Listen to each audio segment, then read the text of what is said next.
नमस्कार दोस्तों, मैं आज एक नई सीरीज स्टार्ट कर रहा हूँ RO ARO सेट 1। ठीक है, जो RO ARO का पेपर आपका कैंसिल हो गया है उससे संबंधित क्वेश्चन जो अभी तक प्रीवियस ईयर्स में जो क्वेश्चन आए हैं उनको मैं आपके सामने डिस्कशन करूँगा। ठीक है, जैसे कि आज हम पहला क्वेश्चन लेके स्टार्ट करते हैं कि चीनी यात्री फेंगसोंग ने किस शासक के समय भारत में यात्रा की थी। तो किस जो फेंगसोंग आया था वो पहली बार चीनी यात्री थी, है ना, चीनी यात्री था ये फेंगसोंग। और किसके दरबार में आया था, किसके शासनकाल में आया था। तो पहला ऑप्शन आपका है धनदेव, स्कंदगुप्त, हर्षवर्धन और चंद्रगुप्त सेकंड। तो ये चार ऑप्शन आपके सामने दे रखे हैं। तो चार ऑप्शन में से आपको आंसर बताना है कौन सा। अब यहाँ पे बात करेंगे पहली बात कि जो आया था तो कब आया था, तो 630 ईस्वी में आया था। ये कब आया था, 630 ईस्वी में आया था। और ये था क्या, ये बौद्ध भिक्षु था। कौन था, बौद्ध भिक्षु था।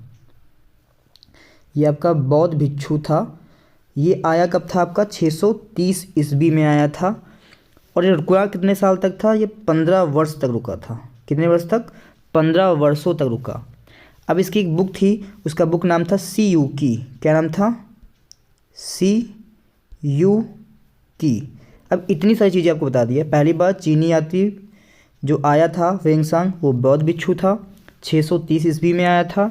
बाद में कितने वर्षों तक रुका, 15 वर्षों तक रुका। उसकी प्रसिद्ध बुक है आपकी सी यू की।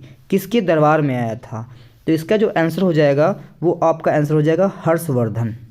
किसके शासनकाल में, हर्ष के शासनकाल में आया था। तो देखो यहाँ से एक सवाल से लगभग आपके 4 से 5 सवाल आपके क्लियर हो गए कि चीनी यात्री फेंगसोंग किस दरबार में आया था, किसके साथ में आया था दरबार में। जो आपका आया था हर्ष के दरबार में। कब आया था, 630 ईस्वी में आया था। कितने वर्षों तक रुका था, 15 वर्षों तक रुका था। कौन था ये, बौद्ध भिक्षु था। बुक क्या लिखी, सी यू की के बारे में लिखी। तो ये क्वेश्चन आपका इंपॉर्टेंट है, इसको आप अच्छे से कर सकते हैं। Next question. अब देखिए यहाँ पे बोला है कि निम्न में से कौन शैलकृत स्थापत्य का उदाहरण है। शैलकृत मतलब हो जाता है यहाँ पे शैल को काट कर उसको बनाई गई जो गुफा थी वो कौन सा किसके लिए उदाहरण है। तो पहला जो आपका ऑप्शन है जगन्नाथपुरी, ये उड़ीसा में है। कैलाश मंदिर एलोरा, तटीय मंदिर मल्लापुरम में है। राजराजेश्वर मंदिर तंजौर में है। तो पहली बात ये हो गई कहाँ पे है, इसको आप क्लियर कर सकते हैं। दूसरा है इसका आंसर क्या होगा, तो आपका आंसर होगा कैलाश मंदिर एलोरा। ठीक है, तो कैलाश मंदिर कहाँ है, एलोरा में है। तो यहाँ पे याद रखिएगा कि ये शैलकृत स्थापत्य का उदाहरण है। इस शैलों को काटने के बाद इसमें बनाया गया था, इसको याद रखिएगा। नेक्स्ट क्वेश्चन की बात करते हैं कि भारतीय वास्तुकला में सुर्खी का प्रारंभ किसने किया। यहाँ पे बात करते हैं सुर्खी का प्रारंभ किसके द्वारा किया गया। तो याद रखिएगा ये साक्ष्य जो है, पहली बात यहाँ से एक इंपॉर्टेंट बता दें, सुर्खी का साक्ष्य जो है, सुर्खी का जो साक्ष्य है, तो साक्ष्य जो है ये कहाँ प्राप्त हुआ है, ये मथुरा में प्राप्त हुआ है। मथुरा में 3 लेयर के बाद इसके साक्ष्य प्राप्त हुए हैं, ये भी क्वेश्चन पूछा गया। तो इसको सबसे पहले किसने प्रारंभ किया था, तो इसको किया था कुषाणों ने किया था। पहले नंबर पे क्या आ जाएगा, कुषाण आ जाएगा। कुषाण के बाद इसका जो प्रारंभ किया था वो किया था गुप्तों ने, जब गुप्त जो थे उनके द्वारा किया गया था। इसके बाद में तीसरी बात आती है, गुप्त के बाद आपके आए थे कौन से, मुल्तानों के द्वारा, क्या मुगलों के द्वारा। किसके द्वारा, मुगलों के द्वारा। उसके बाद में यहाँ पे बात करेंगे तो यहाँ पे गुजरात के नहीं हो जाएगा, यहाँ पे याद रखिएगा संतलत के सुल्तानों के द्वारा। यहाँ पे गुजरात काट दीजिएगा। संतलत काल जो था, संतलत काल में जो सुल्तान थे उसका मतलब दिल्ली सल्तनत जो है ना, दिल्ली सल्तनत कह सकते हैं यहाँ पे, दिल्ली सल्तनत के सुल्तानों के द्वारा। फिर चौथे नंबर पे आपका जो ऑप्शन होगा वो दिल्ली के सुल्तानों के द्वारा। अब यहाँ पे कोई 4 ऑप्शन के सिवाय कोई और ऑप्शन मिल जाए तो यहाँ पे कुषाण के बाद गुप्त ने प्रारंभ किया था, गुप्तों के बाद मुगलों द्वारा, मुगलों से बाद में क्या किया, दिल्ली सल्तनत की बात करेंगे, सल्तनत के सुल्तानों के द्वारा। तो यहाँ पे बात करेंगे, ये आपका ऑप्शन हो जाएगा। तो इसका जो आंसर है कि भारतीय वास्तुकला में सुर्खी प्रारंभ किसने किया, तो कुषाणों के द्वारा किया गया। आंसर क्या हो जाएगा, कुषाणों के द्वारा। फिर नेक्स्ट ऑप्शन जो आपका है, नेक्स्ट क्वेश्चन बोला है वैदिक उत्तर वैदिक काल में अक्षव्य। ठीक है, जो उत्तर वैदिक जो है अक्षाव्य होता है यहाँ पर, अक्षाव्य। जो उत्तर वैदिक काल में अक्षाव्य नामक अधिकारी कौन होता था, यहाँ पे थोड़ा सा जो नाम वाम थोड़ा सा गलत लिख लिया हो तो मिसप्रिंट हो जाता है, लिखने में थोड़ी दिक्कत हो जाती है, तो धीरे धीरे वो भी सही हो जाएगी, इसको समझिएगा। उत्तर वैदिक काल में अच्छावय नामक अधिकारी होता था, कौन होता था?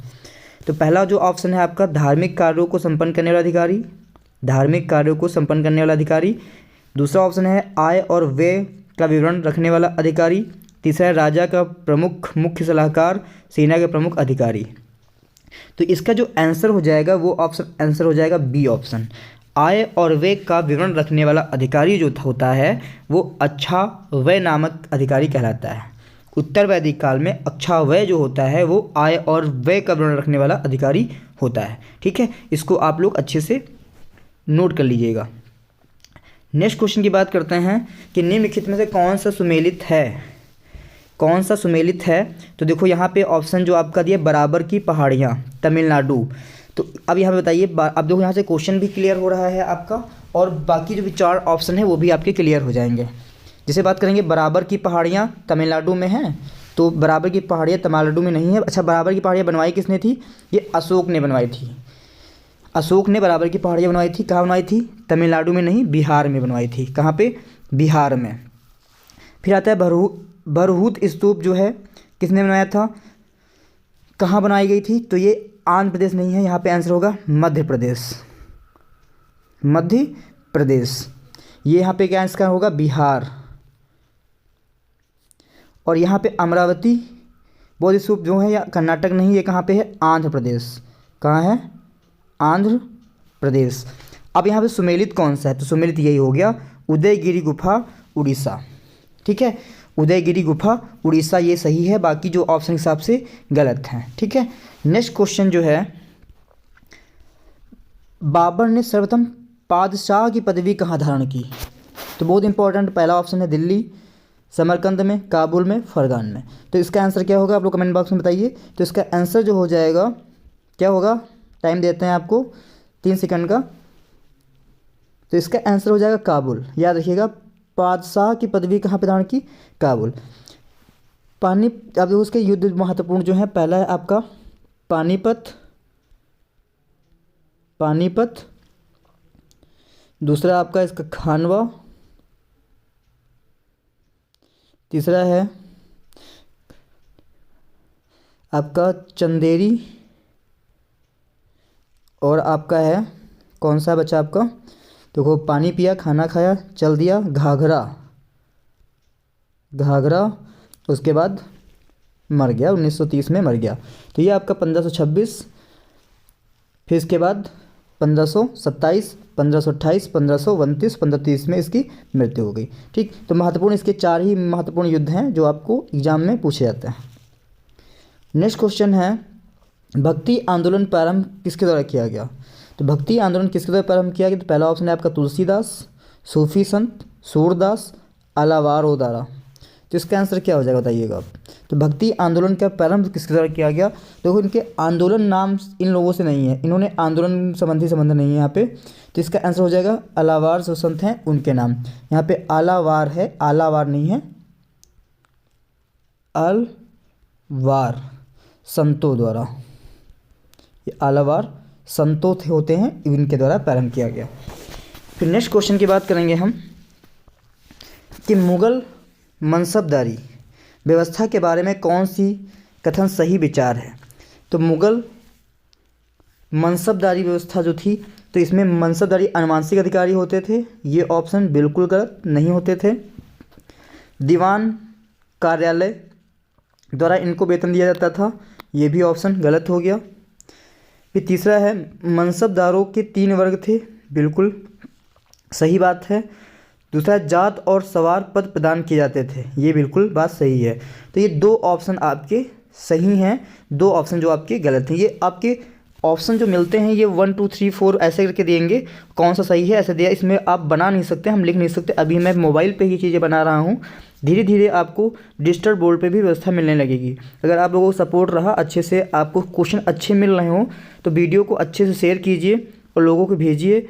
मैं आपको बार बार कह रहा हूँ, अगर वीडियो अच्छा से चलता रहा, मैं तो आप लोगों को फ्री में सारी व्यवस्थाएं देते रहूँगा और ऐसे अच्छे अच्छे क्वेश्चन कराएंगे जो आपके एग्जाम में फंसेंगे। जैसे आप देखेंगे ऑफलाइन क्लासेस में मैंने उत्तर प्रदेश पुलिस में बहुत सारे क्वेश्चन आपको फंसवाए हैं और ऐसे ऑनलाइन भी आपको मैं फंसवाता रहूँगा और आपके क्वेश्चन जो हैं यहाँ से ही मिलने वाले हैं, ठीक। इसलिए वीडियो को शेयर भी करते रहें साथ में और ज़्यादा से ज़्यादा लोगों को शेयर करिए। जितने भी लोग देख रहे हैं, अगर एक लोगों ने 10 लोगों को जोड़ लिया ना अपने साथ में, तो मेरा चैनल किसी कोई दम नहीं है कि रोक सके, और आप लोगों के सपोर्ट से ही सब कुछ होने वाला है, ठीक है।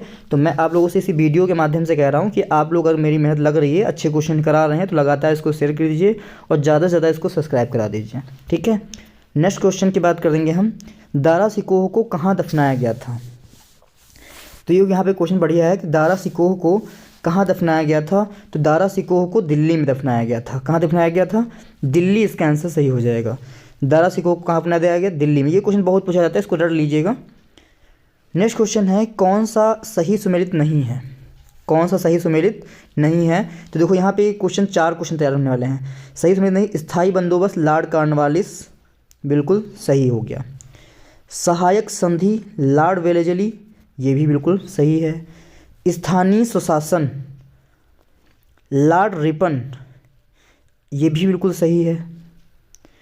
अब यहाँ पे राज हड़पनीत लॉर्ड डलहौजी, ये भी सही है। अच्छा, यहाँ पे मैंने टाइप करते थोड़ा गलत कर दिया, यहाँ पे लॉर्ड रिटन होना चाहिए। एग्जाम में एक बार पूछा गया था कि कौन सुमेलित नहीं है, तो यहाँ पे स्थानीय स्वशासन लॉर्ड रिटन लिखा था, तो हमने यहाँ पे सारे सुमेलित करके लिख दिए हैं। तो चारों क्या है आपके सही सुमेलित है। स्थायी बंदोबस्त लॉर्ड कॉर्नवालिस, सहायक संधि लॉर्ड वेलेजली, राज हड़पनीत डलहौजी, ये आपके क्वेश्चन जो हैं इंपॉर्टेंट है। ये पूछा जरूर जाता है, मैच करने के लिए दे देगा। 4 में से कोई ऑप्शन ऐसा दे देगा जो गलत होगा, बोलेगा आप इसको क्या करिए, मैच कीजिए। तो ये क्वेश्चन याद कर लीजिए। स्थायी बंदोबस्त लॉर्ड कॉर्नवालिस, सहायक संधि लॉर्ड वेलेजली, स्थानीय स्वशासन लॉर्ड रिपन, राज हड़पनीत लॉर्ड डलहौजी, ठीक है।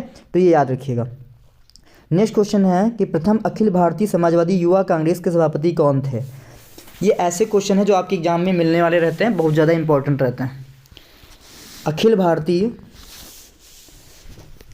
समाजवादी युवा कांग्रेस के संस्थापक कौन थे? तो इसका जो आंसर है, देखो, महात्मा गांधी नहीं थे, सुभाष चंद्र बोस भी नहीं थे, आचार्य नरेंद्र देव भी नहीं थे, जवाहरलाल नेहरू यही थे, यही ऑप्शन सॉरी। फिर इसके बाद नेक्स्ट क्वेश्चन है कि स्मारक संरक्षण एक्ट किस गवर्नर द्वारा पारित किया गया? स्मारक संरक्षण एक्ट, स्मारकों को संरक्षण देने का जो नियम बनाया, कानून बनाया, किसके द्वारा बनाया गया? तो बहुत इंपॉर्टेंट है, लॉर्ड कर्जन के द्वारा। किसके द्वारा? लॉर्ड कर्जन के द्वारा इसको बनाया गया। लॉर्ड कर्जन द्वारा स्मारक संरक्षण एक्ट पास किया गया था। नेक्स्ट क्वेश्चन है कि असम की सर्वप्रथम चाय कंपनी की स्थापना कब हुई? असम में सर्वप्रथम चाय की स्थापना कब हुई? तो इसका आंसर हो जाएगा आपका 1839। यहाँ पे ऑप्शन शायद नहीं है, तो इसको आंसर लिख लीजिएगा, 1839 हो जाएगा यहाँ पे। तो 1839 नोट कर लीजिएगा। असम में सर्वप्रथम चाय कंपनी की स्थापना कब हुई? 1839 में हुई। फिर नेक्स्ट क्वेश्चन है आपका कि 19वीं शताब्दी में सभी समाज सुधारक ने क्या किया था? पश्चात शिक्षा का प्रोत्साहन दिया, गलत। पुरुष स्त्रियों की समानता चाहती थी, नहीं, ऐसा सब चाहते थे कि समान हो, गलत।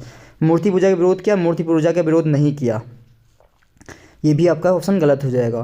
फिर सामाजिक अत्याचार की निंदा की, तो सामाजिक अत्याचार की निंदा की, ये ऑप्शन आप बिल्कुल सही हो जाएगा। 19वीं शताब्दी के सभी समाज सुधारकों ने क्या किया? सामाजिक अत्याचार की निंदा की, बाकी ये चीज़ें नहीं की उन्होंने। फिर नेक्स्ट क्वेश्चन है आपका कि नील दर्पण नाटक के लेखक कौन है? नील दर्पण सब जानते हैं, बहुत रिपीटेड क्वेश्चन होता है। तो नील दर्पण जो है दीन बंधु मित्र के द्वारा की गई। किसके द्वारा? दीन बंधु मित्र के द्वारा की गई। फिर इसके बाद नेक्स्ट क्वेश्चन आता है आपका। नेक्स्ट क्वेश्चन आपके लिए होमवर्क मैं यहाँ पे लिख दे रहा हूँ कि आप लिख बताइए कि